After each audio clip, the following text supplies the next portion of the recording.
Lancemos sobre Jesus todas as nossas ansiedades, porque Ele tem cuidado de nós. 1 João capítulo 5, verso 7.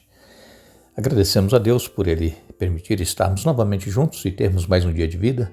Agradecemos a todos vocês que estudam conosco a Bíblia cada dia, que compartilham esses estudos com outras pessoas, a todos que são inscritos no canal Hora Tranquila no YouTube, que clicam no dedinho de joinha, e também a todos vocês que nos escrevem dizendo de onde estão acompanhando. Queremos aqui mandar um alô especial para Lenita Malvar, completou mais um ano de vida, dia 4/7. Também Marliane Inácio aniversariou no dia 7/7. Um alô especial para o Marcos Siqueira e Maria de Fátima, que hoje estão também completando mais um ano. Que Deus abençoe Marcos e Maria de Fátima também. Um alô especial para Marisa Oliveira Sequini, para o Valmir, Laís, Regina, Lucas, Lauana, Bruno, Maria Cecília. Um alô especial para Abádia Ferraz, Maria de Jesus, Mara, Antônio Sabino da Silva, Elaine Cordeiro de Castro, Reinato Carvalho, Marta Batista Taulo, Maria Márcia e Euríclides e todos os demais que nos escrevem. Agradecemos e mandaremos sempre alô para vocês. Iremos orar. Querido Deus e Pai que estás nos céus, nós te damos graças pela vida, por tudo que tens feito por nós.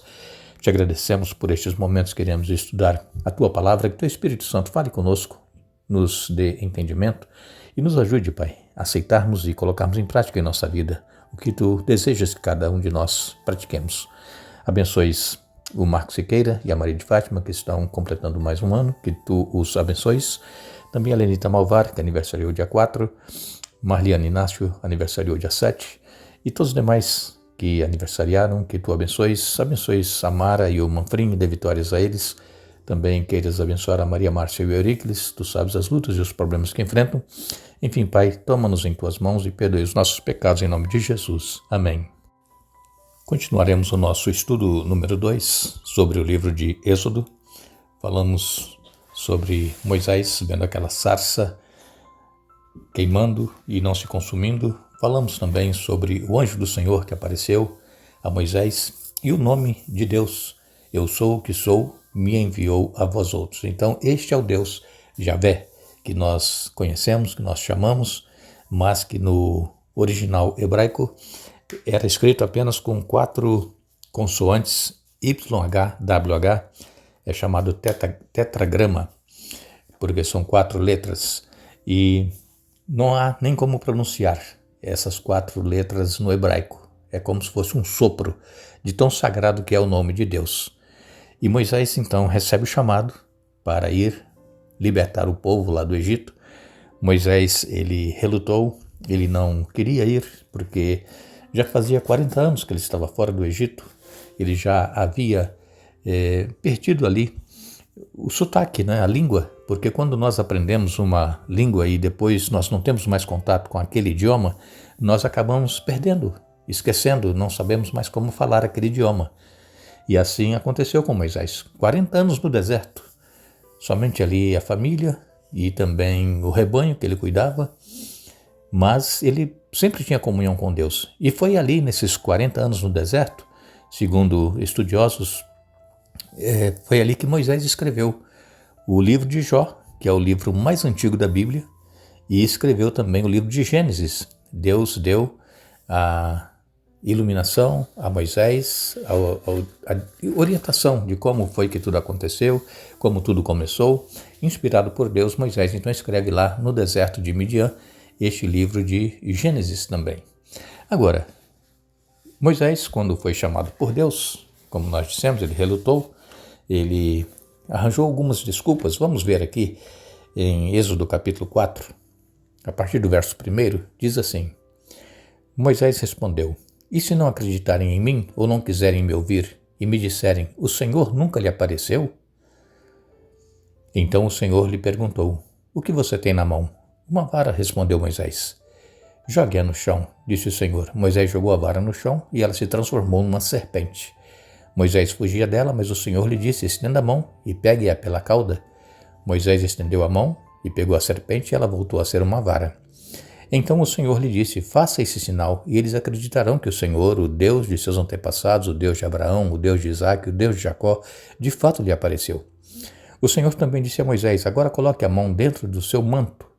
Moisés colocou a mão dentro do manto e quando a tirou, ela estava com lepra branca como a neve. Coloque a mão dentro do manto outra vez, disse o Senhor. Moisés colocou a mão dentro do manto outra vez e, quando a tirou, ela estava tão saudável quanto o resto do corpo. Disse ainda: se eles não acreditarem em você e não se deixarem convencer pelo primeiro sinal, serão convencidos pelo segundo. E se não acreditarem em você, nem o ouvirem depois desses 2 sinais, tire um pouco de água do rio Nilo e derrame-a sobre a terra seca. Quando o fizer, a água do Nilo se transformará em sangue na terra. Moisés, pois, disse ao Senhor: ó Senhor, não tenho facilidade para falar, nem antes nem agora que falaste com teu servo. Não consigo me expressar e me atrapalho com as palavras. O Senhor perguntou a Moisés: quem forma a boca do ser humano? Quem torna o homem mudo ou surdo? Quem o torna cego ou o faz ver? Por acaso não sou eu o Senhor? Agora vá, eu estarei com você quando falar e o instruirei a respeito do que deve dizer. Por favor, Senhor, suplicou Moisés, envia qualquer outra pessoa. Então o Senhor se irou com Moisés e lhe disse: e quanto a seu irmão Arão, o levita, sei que ele fala bem. Veja, ele está vindo ao seu encontro e se alegrará em vê-lo. Fale com ele e diga as palavras que ele deve transmitir. Estarei com vocês 2 quando falarem e os instruirei a respeito do que devem fazer. Arão falará por você diante do povo, ele será seu porta-voz e você será como Deus para ele. Leve com você a vara e use-a para realizar os sinais que eu lhe mostrei. Aqui nós lemos até o verso 17, Êxodo capítulo 4, versos de 1 a 17. E aqui nós vemos Moisés, ele tentando se justificar para a missão que Deus lhe havia designado. Moisés, ele não queria ir ao Egito. Moisés, ele não queria confrontar o faraó. Moisés, ele já havia falhado quando ele tentou por conta própria ajudar os hebreus. Foi quando ele matou aquele egípcio e teve que fugir. E além disso, o povo hebreu não acreditou em Moisés e nem o aceitou como líder. Quando, no dia seguinte que ele havia matado o egípcio, 2 hebreus estavam brigando, Moisés foi intervir e eles não aceitaram. Então Moisés aqui, em Êxodo 4, verso 1, Moisés pergunta: e se eles não acreditarem em mim, nem quiserem me ouvir? Moisés, ele não estava buscando uma resposta. Essa aqui era uma forma que ele estava recusando a tarefa que Deus havia pedido que ele assumisse. Então Deus deu esses sinais que nós lemos aqui. A vara se transformou numa serpente, a mão dele ficou leprosa, disse que a água do rio Nilo iria se transformar em sangue. E então vemos que Moisés ainda continuou relutando. Mande outra pessoa. Eu não consigo, eu não tenho mais palavras, não sei mais falar. E então aqui nos versos 10 a 18, eu vou ler novamente com vocês, diz aqui 10 a 18, Moisés porém disse ao Senhor: ó Senhor, não tenho facilidade para falar, nem antes nem agora. E então Deus aqui, ele disse que iria mandar, a partir do verso 11, 12, mandar Arão com ele. Arão era irmão de Moisés. E então Arão, ele seria como que um intérprete do que Moisés estava falando para falar ao povo e falar também ao faraó. E aqui diz que Moisés seria uma espécie de Deus. E aí no verso 18 diz assim, Êxodo 4, 18, Moisés voltou à casa de Jetro, seu sogro, e lhe disse: por favor, permita-me voltar ao Egito para procurar meus parentes. Nem sei se ainda vivem. E aí o Jetro, sogro dele, respondeu: vá em paz. Aqui então mostra que, apesar dessas 4 desculpas que Moisés deu, não querendo ir, ele acabou aceitando o chamado de Deus para ir ao Egito. E ele comunica então ao seu sogro e à sua família de que ele iria lá ao Egito ver os seus parentes. E o Jetro disse: vá em paz. Agora, vejam que parecia que até havia lógica no que Moisés estava dizendo, ele escondendo aqui a sua relutância. Essas 3 primeiras desculpas elas expressam perguntas. Quem sou eu? Né? Moisés perguntando, quem sou eu para ir perante o faraó? Quem sou eu para libertar o povo?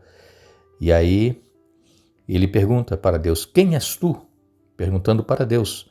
E se eles não acreditarem em mim? Então aqui nessa quarta objeção, vejam que é uma declaração. Eu nunca fui eloquente, quer dizer, eu não consigo falar bem, eu tenho dificuldade, eu sou tímido, né? Tipo assim, pessoas que Deus quer usar, mas se sentem tímidas, se sentem incapazes. Mas, como eu disse para vocês essa semana, se Deus ele nos chama para um trabalho, para um ministério, para realizar uma obra, ele nos capacita. Agora, essa capacitação ela não vai acontecer assim do nada, nós temos que nos esforçar, nós temos que buscar, como eu disse para vocês, nós temos que ler a Bíblia, nós temos que orar, nós temos que jejuar, nós temos que buscar conhecimento em outros livros, fazer cursos, isso tudo faz parte da capacitação. Deus ele vai nos usar, ele vai nos capacitar, mas nós temos que fazer a nossa parte. Então Deus ele reagiu quando Moisés fez essas perguntas, trazendo ali uma solução poderosa e apresentou promessas motivadoras, os milagres que Moisés iria realizar e depois então o encontro com seu próprio irmão Arão, que iria ajudá-lo. Então Moisés disse assim, Senhor, envie alguém, qualquer outro que quiser enviar. E aí Deus disse que já estava enviando Arão para ir ao encontro dele, para ajudá-lo.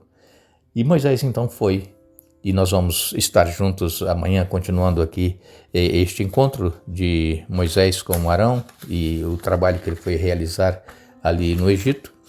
E antes que Moisés se encontrasse com Arão, ele teve ali um pequeno problema que nós vamos ver qual foi nessa caminhada para ir ao Egito.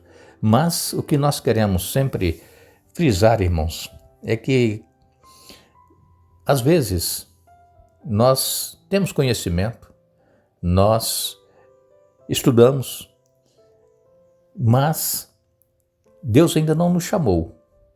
E quando Ele nos chamar, não é nós batermos no peito e dizer assim, olha, eu fui escolhido, eu sou o melhor. Não, é reconhecer que é uma tarefa difícil de ser realizada, o que Deus quer que nós façamos, e somente com o poder dEle, com o poder do Espírito Santo, é que nós poderemos cumprir essa missão e nós poderemos executá-la da melhor maneira possível, de acordo com a vontade de Deus. Então nunca coloquemos nosso conhecimento, a nossa capacidade, os nossos estudos à frente daquilo que Deus quer fazer em nós. Deus ele quer trabalhar conosco e quer fazer com que sejamos vitoriosos. E quando Ele nos chamar, não vamos recusar.